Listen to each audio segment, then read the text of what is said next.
बतारीख 20 जून को मिर्चल police station हुदूद के तहत श्री जगदम्बा ज्वेलरी शॉप में बुर्का पहनकर डकैती की वारदात अंजाम देने वाले शातिर मुलजिमान की गिरफ्तारी अमल में लाई गई।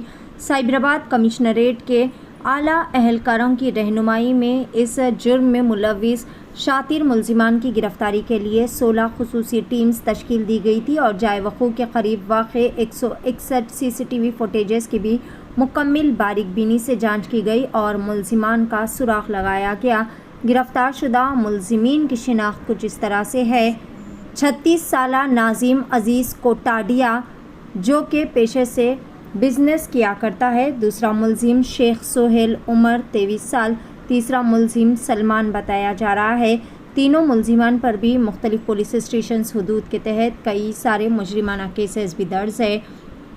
अहम मुलजिम नाजिम अजीज़ कोटाडिया जो कि मुंबई महाराष्ट्र रियासत में पैदा हुआ और वहीं पर परवरिश पाया। तालीम मुकम्मल करने के बाद मुलाजिमत के लिए ये अफ्रीका, चीन और अमेरिका गया। इसके वालिदैन अमेरिका में ही रहते हैं। अमेरिका में रहने के बाद वो हैदराबाद आया और अगस्त साल 2023 में शादी की और इसका एक बेटा भी है। इसे कारोबार में भारी नुकसान उठाना पड़ा, जिसके बाद से नाजिम अजीज़ कोटाडिया ने अपने ख़ानदान की किफ़ालत के लिए रैपिडो गाड़ी चलाना शुरू किया। यहाँ तक कि इसने 2 गाड़ियाँ ख़रीदी और 2 ड्राइवर्स की खिदमत हासिल करते हुए अपनी रोज़ी रोटी कमा रहा था। लेकिन इससे हासिल होने वाली रकम इसकी शहाना ज़िंदगी की ज़रूरियात के लिए नाकाफ़ी साबित हो रही है, जिससे इसने अपनी ज़रूरियात की तकमील के लिए आसान तरीक़े से जल्द और ज़्यादा पैसा कमाने के लिए जुर्म की वारदातें अंजाम देने का फ़ैसला किया। इसने दीगर 2 अपने साथियों के साथ मिलकर इस तरह कई सारी चोरी चकारी और लूट मार की वारदातें अंजाम दी। पुलिस ने मुलजिमान के कब्ज़े से एक पल्सर गाड़ी, बुर्का, हैंड ग्लव्स, बैग और 2 मोबाइल फ़ोन्स को जब्त कर लिया। आइए जानते हैं इस खसूस में मुकम्मल तफसीलात DTV 9 के साथ। ज्वेलरी షాప్ లో వచ్చి ఓనర్ వాళ్ళకి అటాక్ చేసి దాడి చేసి they attempted to take away some things, కానీ అది సక్సెస్ఫుల్ కాలేదు. వాళ్ళు పారిపోయారు అండ్ అది బాగా వైడ్లీ రిపోర్ట్ అయింది. సో దాంట్లో మన తరఫ్ సైబరాబాద్ సైడ్ నుంచి Medchal police, CCS and SOT కలిసి మల్టిపుల్ టీమ్స్ చేసి yesterday evening kala they had apprehended 2 of the offenders. Apprehend chesi valki further interrogation and investigation chesi valki remand chestaru. So dintlo 3 members were involved and one of them వాడు help చేశాడు వాళ్ళకి to get the వెహికల్లో తీసుకురావడం and అక్కడ observe చేయడానికి. So rest of the details I will ask DCP crimes and DCP Medchal to tell you. So this was the case. అది it was being reported that బయట నుంచి ఉన్న వాళ్ళు బయట నుంచి వచ్చిన గ్యాంగ్స్ ఉన్నాయి, but it was all local people from Hyderabad. చెప్పేస్తాను. అబ్బాయి వాళ్ళందరూ అలర్ట్ కావడం, అతను కూడా చోర్ అని ఆ ఓనర్ మొత్తుకోవడం తోటి అలర్ట్ అయ్యేసరికి వీళ్ళు కూడా పారిపోవడం జరిగింది.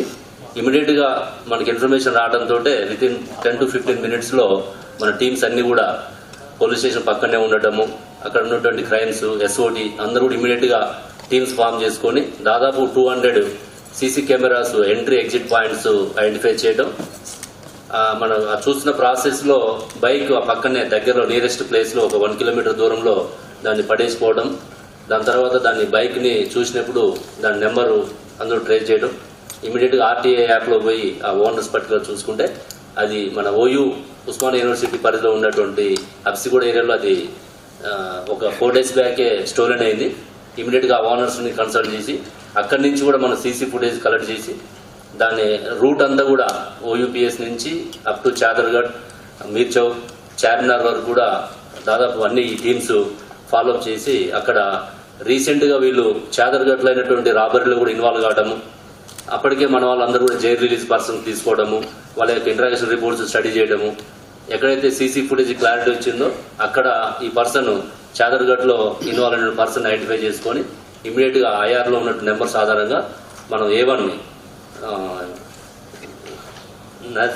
అజీజ్ కొటాడియా అని మనం ఐడెంటిఫై చేసి పట్టుకోవడం జరిగింది ఫస్ట్ ఇనిషియల్గా. తర్వాత సెకండ్ పర్సన్ సోహెల్ని పట్టుకోవడం జరిగింది. ఈ సోహెల్ నజీం ఇద్దరు కూడా జైల్లో వాళ్ళు పరిచయం అయ్యారు. వీళ్ళిద్దరు కూడా ఆర్జెంట్ మహారాష్ట్ర కొద్ది కాలంగా ఇక్కడ బిజినెస్ పర్పస్ వచ్చి ఇక్కడ అఫెన్స్లో పాల్గొనడము మీకు లిస్ట్ చేయడం జరిగింది. A1 నజీం 2 అఫెన్స్లలో ఇన్వాల్వ్ అయినాడు. A2 సల్మాన్ 7 అఫెన్స్లో ఇన్వాల్వ్ అయినాడు. A3 ఎవరైతే ఉన్నారో ఇప్పుడు అబ్స్కాండింగ్ ఉన్నాడు సల్మాన్. ఇతన్ని వాళ్ళు ఏం చేశారంటే చాలా జాగ్రత్తగా వాళ్ళకి క్రైమ్ నాలెడ్జ్ ఉండబట్టి వాళ్ళ బైక్ని ముందే తెచ్చి ఆడ పెట్టడం. మనకి సీసీ ఫుటేజ్ ఎంట్రీ ఎగ్జిట్ దొరకలేదు చాలాసేపు కూడా. ఒక 1 కిలోమీటర్ రేడియస్లోనే ఆ బైక్ని వాళ్ళు 2 days బిఫోర్ వచ్చి అక్కడ పెట్టిపోవడం వల్ల మనకి అర్థం కాలేదు. ఎప్పుడైతే బైక్ మనకి దొరికిందో దాని తర్వాత మళ్ళీ మనకి అప్సిగోడ్ నుంచి సీసీ ఫుటేజ్ స్టార్ట్ చేయడం జరిగింది. వాళ్ళు ఆటోలో వచ్చారు. A3 పర్సన్ ఎవరైతే ఉన్నారో సల్మాన్ ఇతని ఆటోలో అక్కడ నుంచి వాళ్ళ నాంపల్లి ఆ ఏరియా నుంచి తీసుకొని వచ్చి అక్కడ దిగి అక్కడ బుర్కా ధరించి ఆ బ్యాగ్ నుంచి తీసుకొని అక్కడ వాళ్ళు ఎక్స్పోజ్ కాకుండా చేయడం జరిగింది. ఈ అఫెన్స్కి ముందు కూడా వాళ్ళు 3-4 times అక్కడ రెక్కీ చేయడం జరిగింది. ఇట్లా వాళ్ళు 10 places ఐడెంటిఫై చేసుకున్నారు. ఏదో ఒక షాప్లో చేయాలనే ఉద్దేశంతో మనకు హైదరాబాద్ సైబరాబాద్ కమిషనరేట్ పరిధిలో గోల్డ్ షాప్స్ని టార్గెట్గా చేసుకొని వాళ్ళు రెక్కీ చేసుకోవడం జరిగింది. ఇక్కడ వాళ్ళు రెక్కీ చేసిన తర్వాత వాళ్ళకి ఇది సూటబుల్ ప్లేస్ అని చెప్పి